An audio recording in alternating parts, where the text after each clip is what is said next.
Hello guys, আসসালামু আলাইকুম। কেমন আছেন সবাই? তো আজকে আমি আমার বাগান থেকে একটি পেয়ারা হারভেস্ট করে নিয়ে এসেছি। এটা আমার কেজি জাতের পেয়ারা।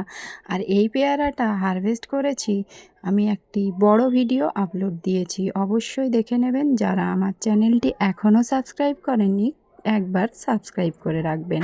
তো দেখুন, পেয়ারাটা আমি কেটে নিয়ে এসেছি। কতগুলো পিস বেরিয়েছে আর কি সাইজের এক একটা পিসগুলো। এই পিসের ওপরে যে লাল কালারটা দেখা যাচ্ছে, এটা ড্র্যাগনের দাগ। কারণ আমি এক্ষুনি যে অস্ত্রটা দিয়ে ড্র্যাগন কেটেছি, সেটা দিয়েই পেয়ারা কেটেছি। তার কালারটা পেয়ারার ওপরে লেগে গেছে।